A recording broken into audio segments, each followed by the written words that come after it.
یہ ان مجلسوں کو پسند کرتے ہیں جن مجلسوں کے اوپر فرشتے بھی فخر کیا کرتے ہیں۔ اور وہ مجلس کون سی ہے؟ کلمہ طیبہ اللہ کا ذکر ہے، کلمہ شہادت اللہ کا ذکر ہے، حسبی ربی جل اللہ یہ اللہ کا ذکر ہے، یا اس کے علاوہ قرآن حکیم کی تلاوت کرنا یہ اللہ کا ذکر ہے۔ تو اکٹھے ہو کر کے جو بندے تلاوت کرتے ہیں یا ذکر کرتے ہیں تو اللہ تعالیٰ بھی فخر کرتا ہے اور فرشتے بھی اس محفل کے اوپر فخر کرتے ہیں۔ الرحمن الرحیم۔ حضرت سیدنا معاویہ رضی اللہ تعالیٰ عنہ حدیث کے راوی ہیں، بیان کرتے ہیں خرج علی حلقتی من اصحابہ کہ نبی مکرم صلی اللہ تعالیٰ علیہ وسلم ایک دن صحابہ کرام نے محفل ذکر قائم کی تھی اور محفل ذکر کا حلقہ لگا ہوا تھا۔ اتنے میں نبی پاک علیہ السلام تشریف لائے اور تشریف لانے کے بعد آقا کریم علیہ السلام نے ارشاد فرمایا ما اجلسکم کہ کس چیز نے تمہیں یہاں پہ بٹھا رکھا ہے، یہاں تمہارے بیٹھنے کا مقصد کیا ہے؟ تو صحابہ کرام رضوان اللہ تعالیٰ علیہ مجمعین نے نبی پاک علیہ السلام کی بارگاہ اقدس کے اندر یہ عریضہ پیش کیا کہ نذکر اللہ و نحمدہ علی ما ہدانا للاسلام، کہ ہم اللہ تبارک و تعالیٰ کی حمد کرتے ہیں اور اللہ تبارک و تعالیٰ کا ذکر کرتے ہیں کہ اس پاک پروردگار عالم نے ہمیں اسلام کی طرف رہنمائی فرمائی ہے اور اسلام جیسی دولت اللہ تعالیٰ نے ہمیں عطا کی ہے۔ اس وجہ سے ہم اللہ کا شکر ادا کرتے ہیں، حمد کرتے ہیں، اس کی تعریف کرتے ہیں، اس کی توصیف کرتے ہیں، اس کا ذکر کرتے ہیں۔ وَمَنَّا بِهِ عَلَيْنَا، اور اللہ تبارک و تعالیٰ نے اسلام کے ذریعے ہمارے اوپر احسان عظیم فرمایا ہے اور سب سے بڑی دولت اللہ تعالیٰ نے ہمیں عطا کی ہے۔ اس بنیاد پہ ہم اللہ کا ذکر کرتے ہیں اور اس کی حمد بجا لاتے ہیں۔ نبی مکرم صلی اللہ تعالیٰ علیہ وسلم نے ارشاد فرمایا کیا تم صرف خدائے قدوس کی محبت میں اور اس کے ذکر کے لیے یہاں پہ بیٹھے ہو؟ تو وہ کہنے لگے صحابہ کرام کہ یا رسول اللہ صلی اللہ علیہ وسلم کہ ہم یہاں صرف اللہ تبارک و تعالیٰ کی محبت میں اس کے ذکر کے لیے یہاں پہ بیٹھے ہیں۔ پھر نبی پاک علیہ السلام نے ارشاد فرمایا میں اپنی طرف سے تمہیں کچھ نہیں کہوں گا، وَلَكِنَّهُ أَتَانِي جِبْرَائِیل، میرے پاس تو ابھی جبریل امین آئے اور آنے کے بعد انہوں نے فَأَخْبَرَنِي، اور انہوں نے مجھے یہ خبر دی ان اللہ عز وجل یباہی بکم الملائکہ، کہ یہ محفل اللہ کو اتنی پسند ہے کہ اللہ تبارک و تعالیٰ فرشتوں کی جماعت میں تمہارے اوپر فخر کرتا ہے کہ یہ وہ لوگ ہیں کہ جو میرا شکر بھی کرتے ہیں، میری حمد بھی کرتے ہیں اور میرا ذکر بھی کرتے ہیں اور میری تعریف بھی کرتے ہیں۔ اور یہ حدیث پاک جو ہے جامع ترمذی کے اندر بھی موجود ہے اور سنن نسائی کے اندر بھی یہ حدیث پاک موجود ہے۔ حضرت ابو سعید الخدری رضی اللہ تعالیٰ عنہ حدیث کے راوی ہیں، بیان کرتے ہیں مصطفیٰ کریم صلی اللہ علیہ وسلم نے ارشاد فرمایا یقول اللہ عز وجل یوم القیامہ، قیامت کے دن اللہ تبارک و تعالیٰ ارشاد فرمائے گا کہ اہل الجمع یعنی اہل کرم، یہ کرم والے جو ہیں وہ سامنے آ جائیں۔ تو اب کہا جائے گا کہ یہ کرم والے یا رسول اللہ کون ہیں؟ تو اللہ کے پیارے محبوب علیہ السلام نے ارشاد فرمایا اہل مجالس ذکر، کہ یہ اہل کرم وہ لوگ ہیں کہ جو مجلس کے اندر اکٹھے ہو کر کے اللہ کا ذکر کرتے ہیں،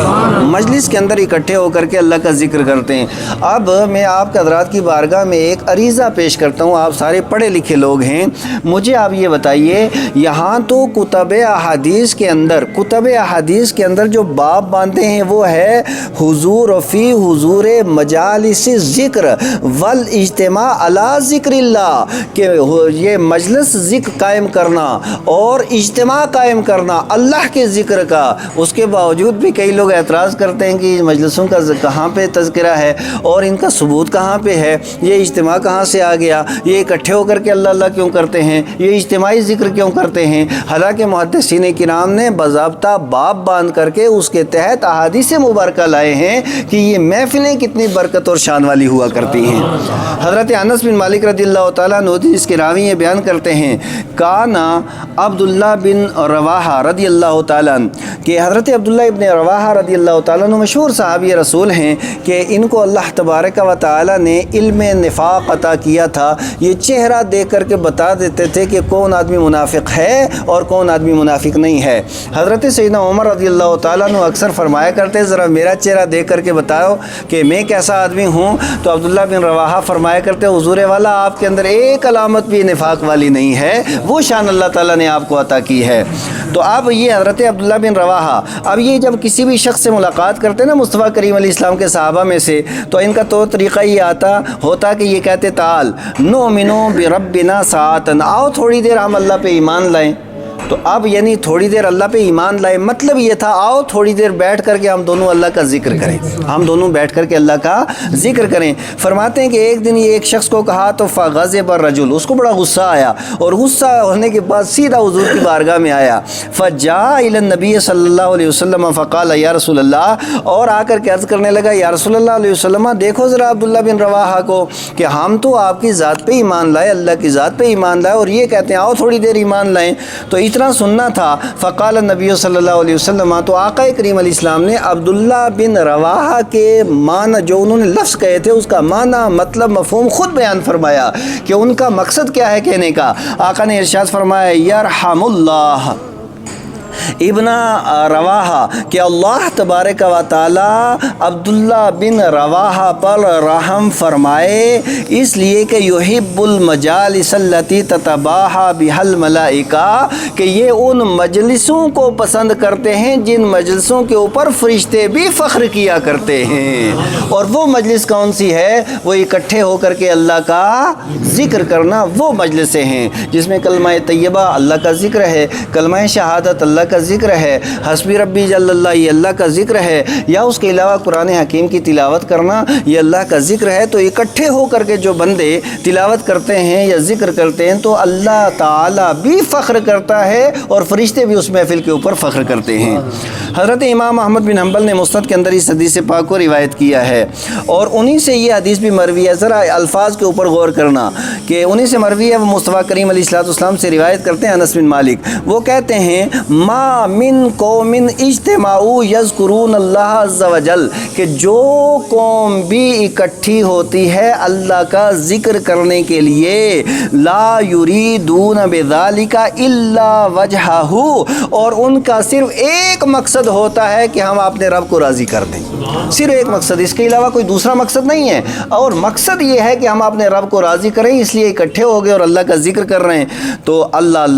الا ناداہم منادی من السماء، ہم سنتے تو نہیں لیکن آسمان سے ندا دینے والا ایک ندا دیتا ہے، اور وہ کہتا ہے کہ قوموا مغفور لکم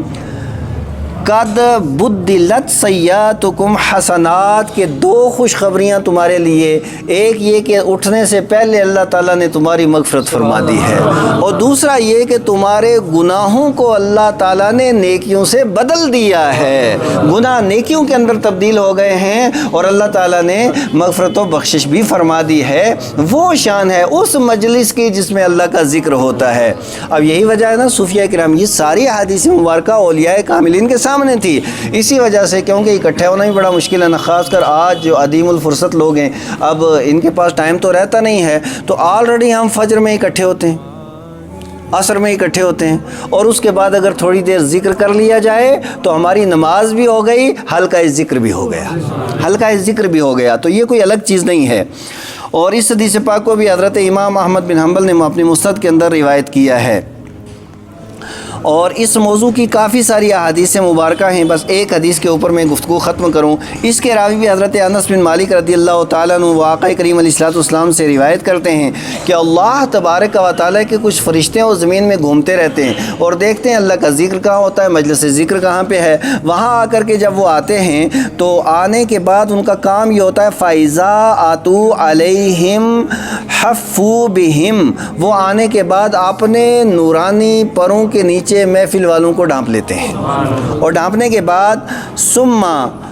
یقفون وایدیہم الی السماء الی رب العزت تبارک و تعالی، اور اس کے بعد وہ فرشتے اپنے ہاتھ آسمانوں کی طرف کر دیتے ہیں، اللہ کی بارگاہ میں آسمانوں کی طرف وہ اپنے ہاتھ کر دیتے ہیں، اور کرنے کے بعد فیقولون، اس کے بعد وہ یہ دعا کرتے ہیں، کہتے ہیں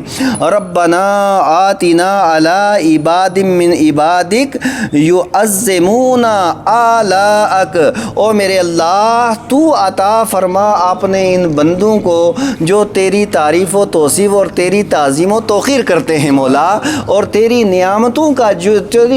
کی جو تعظیم و توقیر کرتے ہیں مولا، ان کے اوپر کرم فرما۔ اور دوسرا کام وَيَتْلُونَ کتابک، اور تیری کتاب قرآن حکیم کی تلاوت کرتے ہیں۔ ختمات میں کیا ہوتا ہے؟ قرآن حکیم کی تلاوت۔ اور آگے فرمایا وَيُصَلُّونَ عَلَى نَبِيِّكَ، اور پھر وہ درود و سلام پڑھتے ہیں تیرے نبی پر۔ اور ہمارے ہاں پہلے کیا ہوتا ہے؟ قرآن پاک کی تلاوت، اس کے بعد کیا ہوتا ہے؟ نبی پاک علیہ الصلوۃ والسلام کی ذات پہ درود پاک،